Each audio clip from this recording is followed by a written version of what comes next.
E aí, pessoal, vocês estão bem? No vídeo de hoje, a gente vai comentar sobre este comentário do Dom Giovanni, que a feiura é o principal problema que os homens têm para terem uma vida sexual e afetiva satisfatória. Esse comentário aqui está no vídeo que eu fiz na semana passada sobre as mulheres comprarem namoro. Então, por favor, fique até o final, porque a gente vai comentar os comentários daquele vídeo e extrair dali uma coisa totalmente nova. Bem-vindo ao canal A Vida Cobra, relacionamentos humanos sob o viés de economia e finanças. Você pode me chamar de CPMF, serei o seu anfitrião a partir de agora. Clica aí nesse botão curtir, é de graça e ajuda muito no engajamento do canal. A Vida Cobra! Minha voz está um pouco estranha porque, bem, eu estou resfriado, então não estou muito legal hoje. Deixei a janela aberta, suei muito de noite, às 5 da manhã deu uma friagem e eu me ferrei. Então peço perdão aí pela minha voz. Vamos começar direto do começo. O Dom Giovanni escreveu esse seguinte comentário. A principal regra é que a feiura é a principal barreira para os homens terem uma vida sexual e afetiva satisfatória. Eu gosto quando ele usa a palavra barreira porque eu sempre lembro de barreira de entrada. Toda vez que você pensa em abrir um negócio, até mesmo ter um emprego, você tem que atender um mínimo de requisição para começar a poder ser escolhido. Isso se chama barreira de entrada. É por isso que eu falei para vocês na semana passada, as mulheres compram relacionamento porque elas definem onde esta barreira vai parar para dar acesso aos homens. Lembrando que estou falando aqui de uma relação de mercado que é voluntária. Não estou falando aqui das relações que usam a força para conseguir o coito. Então, sim, a feiura é a principal barreira, mas não é a única para os homens terem uma vida sexual e afetiva satisfatória. Ela é a principal. E vamos ser sinceros, ninguém gosta de gente feia. Vamos ser sinceros aqui, não tem enrolação.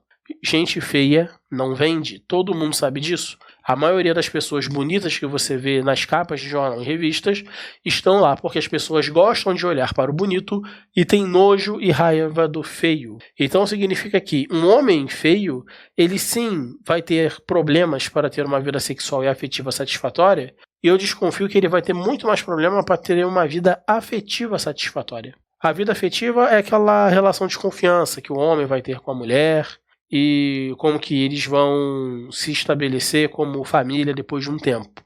É uma relação de confiança. Já a relação sexual, não.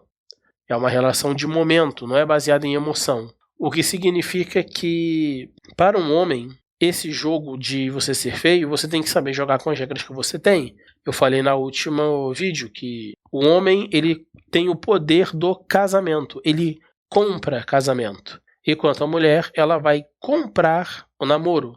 Então, essa cartada de comprar, o homem precisa tomar muito cuidado. Porque ele não pode comprar gato por lebre. Ele tem que tomar cuidado na hora que ele vai escolher. Principalmente se ele for feio. Porque, às vezes, o homem feio ele vai ter dois destinos muito cruéis. Ou ele vai ficar muito focado na carência dele. E aí ele vai se entregar para qualquer mulher que dá mole. Ou ele vai ter apanhado tanto por causa da feiura que ele vai se isolar na caverna dele e ele vai ser um esquisito social. Porque o ser humano ele precisa interagir. Se você for feio e se isola, a chance de tacarem fogo em você é muito grande. A vida cobra, irmão! Então, de repente, o sério meio que continuou a conversa. Isso funcionava antigamente, quando a mulher precisava buscar um porto seguro se relacionando com um homem. Hoje em dia, elas querem fortes emoções. Só vão procurar um provedor no fim da vida, depois de ser lanchada a vida toda pelos chats. E, obviamente, isso não é uma generalização. Isso é uma generalização, peço perdão pelo erro. E aqui a gente tem a teoria base, né, de como funciona o mercado dos relacionamentos. Você tem o mercado de namoro, que ele, de repente, a mulher tenta entrar no mercado de casamento. Só que quando ela vai querer entrar no mercado de casamento, ela percebe que ela não escolhe, ela é escolhida. É o homem quem compra o casamento. Sempre foi assim e nunca vai deixar de ser. Agora, olha só que interessante nesse comentário aqui. Antigamente, as mulheres precisavam buscar um porto seguro. O quão antigamente? Se você olha para os países europeus, tem um limite muito específico. Revolução Industrial. A indústria ela muda a dinâmica das relações sociais, tanto nas relações de amizade quanto nas relações intersexuais. Então, se você pega o Brasil, por exemplo, as avós ou bisavós que a maioria de vocês tem, uns 50, 60 anos atrás, o Brasil, ele era praticamente a mesma coisa que ele sempre foi na colônia. Eletricidade quase não tinha em lugar nenhum, então a vida era muito difícil para a maioria das mulheres. O trabalho braçal ainda era o principal motor da economia. Nesse contexto, se uma mulher engravida sem um marido, a chance dela morrer de fome e da criança morrer de fome é grande, porque muitas famílias também não aceitavam resolver o problema da irresponsável. Ela tinha que ter se controlado. Claro que as exceções aconteciam no caso de crianças, meninas muito jovens, que não tem como você saber se foi voluntário ou então meninas ou mulheres que claramente tiveram coito roubado. Mas basicamente, antigamente, o chamado Porto Seguro era o homem que não vai matar de fome, né? É o Bolsa Família da antiguidade. Bolsa Família antigamente se chamava marido. E a maioria das mulheres, de qualquer classe social, vai escolher esse parceiro que vai trazer essa facilidade de vida para ela. Lembrando aqui uma coisa importante. As mulheres de classe baixa, pobres, elas realmente, o porto seguro delas é basicamente o não morrer de fome. Quando você vai para a classe média, você já tem uma questão de conforto financeiro. Quando você vai para a classe alta, é status social. E nas classes altas, tanto no Brasil como no mundo, o homem ele realmente compra casamento. Lá é uma outra lógica, um outro modelo de pensamento. Desbravador. Uma coisa interessante que me deparei esses dias é que o homem busca no relacionamento é paz sem muito trabalho. Já a mulher, ela busca emoção, né? Ou seja, como é que isso dá certo uma coisa inversamente proporcional, né? Aí ele editor até tinha escrevido antes do final do vídeo, mas aí está, olha só. Pois é, tá vendo, desbravador? Confia aqui no pai, confia. No final a verdade vai prevalecer. Isso daqui é uma coisa importante. Grandezas inversamente proporcionais. O homem quer paz, a mulher quer emoção. Mas eles não querem qualquer tipo de paz ou qualquer tipo de emoção. Eles querem a paz e a emoção com o menor esforço possível. Nossa ciência, né, da engenharia, ela existe para que tenhamos o máximo de retorno com o mínimo de esforço. Isso vale também para as relações interpessoais e intersexuais. Se você chega numa relação em que a mulher, um dos lados pode ser até a equação entre, sei lá, irmãos. Vamos usar irmãos, que é uma coisa neutra. Imagina que você tem um irmão que ele quer ficar quieto no canto dele, mais introvertido, quer a paz, e outro mais extrovertido que sempre quer chamar a atenção. Vai dar problema. Aliás, vale a pena aqui falar uma coisa sobre esse comentário do desbravador. Se você jogar no Google, nos lugares certos, até mesmo no Yandex, que é o serviço de busca russo, que mostra lentes que o Google não mostra, vocês vão descobrir dados sobre violência conjugal entre pessoas do mesmo sexo ou do mesmo gênero, não sei como que você fala, mas o que eles descobriram? Que entre os casais de homens, a violência interconjugal é baixíssima. E ela é muito alta nos casais só de mulheres. E por quê? O homem busca paz no relacionamento, sem dar muito esforço, e a mulher vai buscar emoção. Se você não dá essa emoção para ela, ela vai extrair essa emoção de você na base da força, do ódio, até mesmo puxando briga. Da mesma forma, o homem do outro lado, se ele não tiver controle emocional, ele também vai buscar essa paz a partir da violência. Só que hoje, no ordenamento jurídico brasileiro, o homem não tem direito a ter paz, só a mulher que tem. Então fiquem avisados aí, fiquem espertos.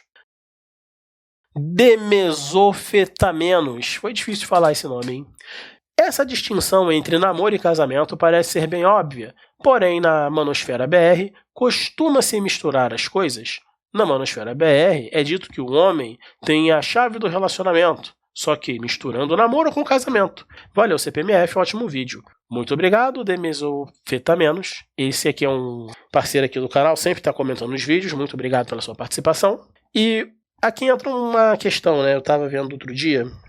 Um desses economistas, eu vejo muito vídeo de economista de direita, de esquerda, de cima, de baixo, de centro, de fora, não importa. E aí era um economista brasileiro, não minto, era aquele PVC do futebol, acho que é o PVC. Ele estava num programa esportivo e aí perguntaram para ele o seguinte, por que nossos técnicos de futebol brasileiros eles são tão fracos assim em relação ao exterior, em relação a Portugal? Aí o PVC falou, porque a educação brasileira é ruim. Então, quando a educação base, a escola é ruim, ela vai puxar toda a sociedade para baixo.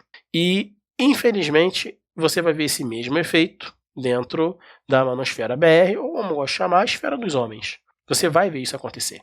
Porque a educação brasileira aqui é muito ruim. O nosso governo, ele cobra quase 80%, 90% de imposto. É uma taxa absurda. Basicamente isso, é uma escravidão. Ele não pode dar uma educação de qualidade. Não pode. Porque se ele dar uma educação de qualidade, o povo não vai querer pagar tanto imposto. Então eles empurram para baixo a qualidade da educação e apenas algumas pessoas muito específicas vão ter acesso a uma educação de qualidade aqui no Brasil. Enfim, essa é a grande questão. Então, como você tem esse problema educacional sério, você vai pegar na manosfera, eles vão fazer um erro muito comum que vários produtores de conteúdo cometem, que é o erro de pegar uma ideia do exterior e não fazer uma adaptação para o cenário nacional. No cenário dos Estados Unidos, por causa da base religiosa puritana deles, lá naquele cenário, a oferta, o mercado do coito, né, o mercado coital, eu não sei se eu posso falar mercado sexual aqui, falei rapidinho, mas tudo bem. O mercado lá, ele não tem uma abertura tão grande para as profissionais. As moças aí que desenvolvem software. Quem pegou, pegou. Não vou ficar me explicando aqui.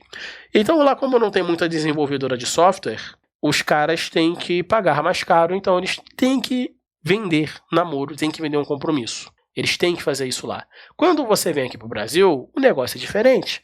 Que só se você pegar a base cultural brasileira, né, você vai ter, assim, grosso modo, conta de padaria. 1/3 indígena, 1/3 africana, 1/3 europeia. Só que tem uma curiosidade. O terço europeu que veio no início para o Brasil, ele era um contingente muito maior de homens brancos. Da mesma forma, o contingente que veio da África. O único contingente que era meio a meio, mais ou menos, era o contingente indígena. Então você vai ter que a base da cultura brasileira, como nós nos organizamos, você pode observar como a sociedade se organiza. Ela é muito mais tribal do que civilizatória. A civilização, geralmente aqui no Brasil, ela está nas classes mais altas que tem realmente ascendência europeia. Nas classes média e baixa, vale muito mais um tribalismo, uma reunião de grupos e famílias e tribos que se organizam. Porque é um modelo indígena e também um modelo africano. É totalmente diferente. Então aqui no Brasil, você tem esse fenômeno que esses 2/3 africano e indígena, eles têm a cultura sexual própria deles, que não é a cultura da sexualidade da mulher europeia. A mulher africana e a mulher indígena, no início, elas tinham uma forma, vamos chamar assim, com menos culpa de encarar o ato do coito. E aí você vai ver aqueles caras que ficavam 2, 3 meses num navio, quando vê as índias na disposição, o cara vai enlouquecer. Lembrando que, sim, você, meu amigo que escreve com a mão esquerda, sim, a gente sabe que teve muito coito forçado, mas você não pode negar que a sexualidade indígena é diferente. A mulher indígena, lá, principalmente nos Tupinambás, onde os portugueses documentaram bem, ela era mais livre. Ela fazia com quem ela quisesse, a hora que ela quisesse. Era literalmente uma hookup culture em 1500, aqui nos indígenas, principalmente ali da região da Bahia. E aqui a gente entra na parte mais importante, o clímax deste vídeo. E quem não está interessado nem no jogo do casamento nem no namoro? Apenas o jogo do casual. Franklin Sinatra. Vou pegar de novo o exemplo das Índias. O casual, assim como o namoro, eles são baseados em emoção. E se são baseados em emoção, a mulher compra, o homem vende. O namoro, ele tem uma enganaçãozinha para a mulher acreditar que aquilo é um relacionamento sério, mas não é, porque namoro geralmente não tem patrimônio envolvido, divisão de patrimonial. A mulher não traz patrimônio, o homem também não traz. O que você vê geralmente é um homem dar um presentinho para a mulher, assim, vamos botar, né, um namoro cristão, seja católico ou protestante no Brasil, né?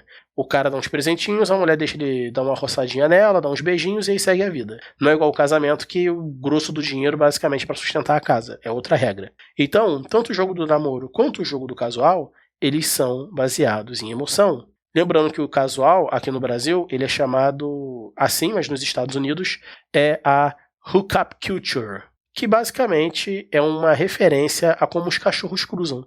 Esse hookup é o enganchamento que o cachorro faz em outro cachorro na hora do cruzo. Então, basicamente, é a galera trocando igual o cachorro faz. Esse é hookup culture. E aí você vai ter, dentro dessa lógica, que o homem que não quer entrar no jogo do casamento, ou seja, o jogo que ele tem o domínio, ele não tem que ficar revoltado. Ele tem que saber, o jogo do casual, ele vende. Ele não compra. É ele que faz oferta para a mulher escolher. Lá naquele vídeo que eu fiz sobre opções, eu mostro qual é a exceção a essa regra. E eu usei empresas de exemplo, que é o profissional extremamente gabaritado, que é raro dentro da área de atuação que ele tem. Ele é raridade. Esse tipo de profissional, ele escolhe onde ele quer trabalhar. Então, se fosse no jogo do namoro, basicamente é o Shed. Ele é altamente gabaritado. A mulher olha pra ele e pensa, esse cara vai dar o choquinho que eu quero. Ela entendeu. Só que não é só ela que percebeu isso. Várias outras mulheres também perceberam. Então, o que vai ter que fazer? Bom, eu acho que a gente vai ter que negociar. Ele vai poder escolher quem ele quiser primeiro. Aquela que ele achar que vai dar o melhor retorno pra ele. Então, tanto o jogo do casual quanto o jogo do namoro é um jogo que a mulher compra. Tanto que vocês pegam lá os pick-up artists, eles focam no casual, os poazeiros. Por quê? E quando você presta atenção no que eles fazem, eles estão se vendendo. Quem já trabalhou com área de venda, a primeira vez que você vê um vídeo de um pua, você percebe. Esse cara, ele está se vendendo para essa mulher. Ele tem um negócio, ele quer convencer ela que ele tem algo muito especial que vai sacudir o mundo dela. Geralmente não tem, mas é papo de vendedor. Então o pua é uma técnica de venda, porque o jogo do casual é um jogo que as mulheres compram. E eu estou inventando isso? Não. Essa matéria aqui saiu no The Atlantic em 2012, em setembro de 2012, olha só, hein? Vou fazer uma tradução livre aqui, gastando meu inglês de ler quadrinho na internet. Garotos ao lado. The Hookup Culture, ou a cultura de pegação, tem substituído grandemente o namoro nos campos de universidades, como tem sido visto em muitos locais como socialmente corrosivo e extremamente tóxico para as mulheres, que aparentemente têm pouca escolha para participar. Atualmente, é um mecanismo do progresso feminino, que tem sido usado e conduzido por mulheres, pelas próprias mulheres. Desculpa que minha tradução, meu vocabulário em inglês não é muito bom, vai ficar assim mesmo. Enfim, o que esse artigo diz, e esse artigo você acha ele, joga no Google que você vai achar, é que em 2012, tem mais de 10 anos, 12 anos atrás, descobriram que a hookup culture não são os homens que comandam, são as mulheres. Por quê? A mulher compra o casual. Ela não vende o casual, a não ser que ela ache alguém que tem agenda lotada. Vamos parar para pensar. Um profissional, geralmente mulher que tem mais, né? Cabeleireiro e tal, mas vamos pegar o barbeiro. Imagine que você tem um barbeiro, e esse seu barbeiro, ele, no início, assim que abriu a loja, você começou a ir lá. Sempre que você chegava lá, a loja estava aberta da barbearia. De repente, aquele barbeiro bombou, porque ele fez um post na internet, e muitas pessoas começaram a ir lá. Então, esse barbeiro, ele tem a opção agora de fazer agendamento. Ele não vai sair atendendo todo mundo igual maluco. Ele agenda horário, porque agora ele tem opções. A mesma coisa vai acontecer no mercado do casual, o mercado do hookup culture. As mulheres vão ter opções. Então, quando você tem muita opção, você faz o agendamento. E no caso de um homem muito acima da média, ele é como um barbeiro muito bom no seu bairro. Ele vai ter opções, ele vai escolher com quem, quando e qual horário ele vai dar aquela aliviada na bolsa fertilizante que ele tem. E aqui no final eu achei uma matéria desse ano de 2024, perdão que eu tô doente, que eles vão mostrar de um aplicativo do OkCupid, que era a percepção dentro do aplicativo de como as pessoas, tanto homens quanto mulheres, percebiam que o rosto da outra pessoa ele era atraente. E se vocês repararem ali, homens que foram nomeados por mulheres, né, eles foram classificados pelas mulheres, a pontuação vai de 1 a 5. A maioria dos homens, de 1 a 5, vai até o 3. Se a gente fosse botar numa escala até 10, ia até o 6 e tal, mas o grosso ali está no 4, esmigalhado no 4, que é onde está o 2, por exemplo, ali no vermelho. E quando você vai ver para os homens, que como eles classificam as mulheres, que é a cor cinza, é mais bem distribuída, é quase uma curva normal. E por que isso? Por que você tem essa diferença na atração? Porque o homem, ele não precisa olhar para rosto. O que interessa para o homem é a bunda. Todo mundo sabe disso. No Brasil, então, todo mundo sabe disso, que o homem prefere ver bunda do que ver rosto. E no escuro, com a luz apagada, como a maioria das mulheres preferem fazer a arte do coito, ele não vai ver o rosto dela. Então ele elimina uma etapa. Ele vai direto para o que importa, que é o formato do corpo. Por isso que, geralmente, os homens, quando eles foram classificar, eles olharam assim, dá para pegar, dá para pegar, dá para pegar. As mulheres não, porque as mulheres elas querem olhar no rosto, elas querem exibir o parceiro delas, então a maioria não vai passar no filtro. Então o que acontece? Se você tem esse mercado onde as mulheres compram, e elas acham que a maioria dos homens não tem o que pagar para elas, tipo, não tem oferta porque eles são feios, o que vai sobrar para esse cara? Vai sobrar o resto, que não é o rosto, que é o quê? Altura, principalmente, tônus muscular, não precisa ser muito musculoso, mas é o tônus muscular, e, é claro, a lâmina do samurai. Essas 3 coisas, depois do rosto, é o que vai definir se a mulher vai comprar você ou não. E aí vai variar, claro, dependendo da cultura, dependendo do ambiente, vai variar da classe social da mulher, e assim você vai ter uma noção de como que as mulheres compram ou não dentro desse mercado do casual. Então você tem que saber, meu caro amiguinho, técnica de venda, poazeiro. Se você quer participar do mercado do casual, o jogo do mercado do casual é escolha um nicho, o tipo de mulher que você viu que olha mais pra você e tal, foca naquele nicho. CPMF, eu sou feio. Então você vai ter que tentar destacar outras áreas. No caso, você vai ter que melhorar sua confiança psicológica. Você vai ter que enfatizar que você tem uma ferramenta que vai abrir a fechadura dela. E você tem que ter um corpo que mostre que você tem condicionamento físico, que é para você compensar a sua feiura de rosto. Que a maioria das mulheres já vai achar você feio também, mas pelo menos você pode compensar. Lembrando que esse é o jogo do casual. No jogo do casamento, a regra muda. É o homem que escolhe, e ele escolhe pensando em outra coisa que não tem nada a ver com sexo. No mercado do casamento, só adolescente foca no sexo. O mercado do casamento ele tem outra pegada. E vocês entendem isso quando vocês prestam atenção, por exemplo, em como as elites do Brasil fazem casamento entre si. Você vai ver muito disso na obra do Nelson Rodrigues, onde o casamento ele é uma estrutura para preservar o patrimônio e transmitir o patrimônio para a próxima geração, muito mais do que para ter o coito direto com a moça. Então, quando você entende isso, que o casamento é um jogo de patrimônio, você começa a entender que a mulher que você escolher não é a mulher para você trepar. É a mulher para você ser sócio dela nesse projeto que é transmitir o patrimônio para a próxima geração. Por isso que você compra o casamento. Mas qual é o jogo? Qual é a trapaça? Aqui eu vou concluir.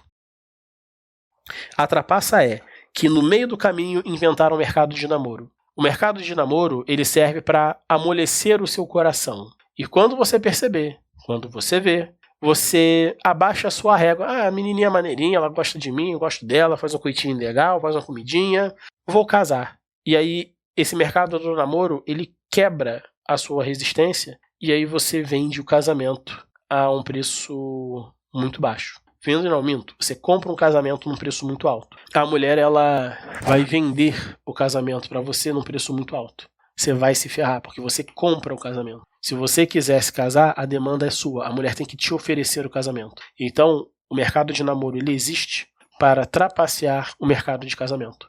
E aí você vai ter esses 3 grandes jogos. Mercado do casual, mercado do namoro e o mercado do casamento. Casual e namoro, quem compra é a mulher. Ela decide quando e com quem ela vai fazer e acabou. Se o homem quiser participar disso, ele vai ter que jogar o jogo delas e não tem reclamação, a vida é assim. Mas se ele quer casar, aí é outra história. A regra muda. E daí você vai ter aquela grande classificação que os nossos ancestrais brasileiros inventaram. Você vai ter a que é pra curtir e você vai ter a que é pra casar. Ah, isso é machista. É? Então me explica por que na hookup culture, na cultura do casual, raramente as mulheres casam com boy lixo. Porque quem inventou essa classificação foi elas. Que era o que minha avó falava para as minhas tias. Existe homem para casar e existe homem que é para ficar longe. Quando a revolução sexual aconteceu, o homem que era para ficar longe, agora ele pode ficar dentro. Esse aqui é o vídeo de hoje, comentando nos comentários, um pouco mais longo que o normal. Espero que vocês gostem desse vídeo. E uma pequena pergunta. Eu fiz um teste de thumbnail no vídeo da semana passada. Eu botei 3 thumbnails. 3. Para testar, e até agora o YouTube não testou. Então, bota aqui nos comentários para mim. Uma das coisas é qual thumbnail você viu. Se foi a B ou a C. E coloca nos comentários também qual é o jogo que você tá jogando. E ó, não é chororô, hein? Se você entrou numa partida de handball, você tem que jogar handball. Casual e namoro são handball. Se você entrou pra casar, é futebol. É mais difícil coordenar uma bola com o pé, é mais difícil coordenar com a mão. Então, vocês ficam espertos aí, certo? Nada de reclamação porque você tá jogando o jogo errado. Muito obrigado por ter assistido aqui até o final. Vou deixar aqui como sugestão o vídeo que tem esses comentários para vocês irem lá dar uma olhada. É um vídeo muito bom. A edição está mais elaborada e eu espero que vocês assistam e gostem dele também. Vejo você no próximo vídeo.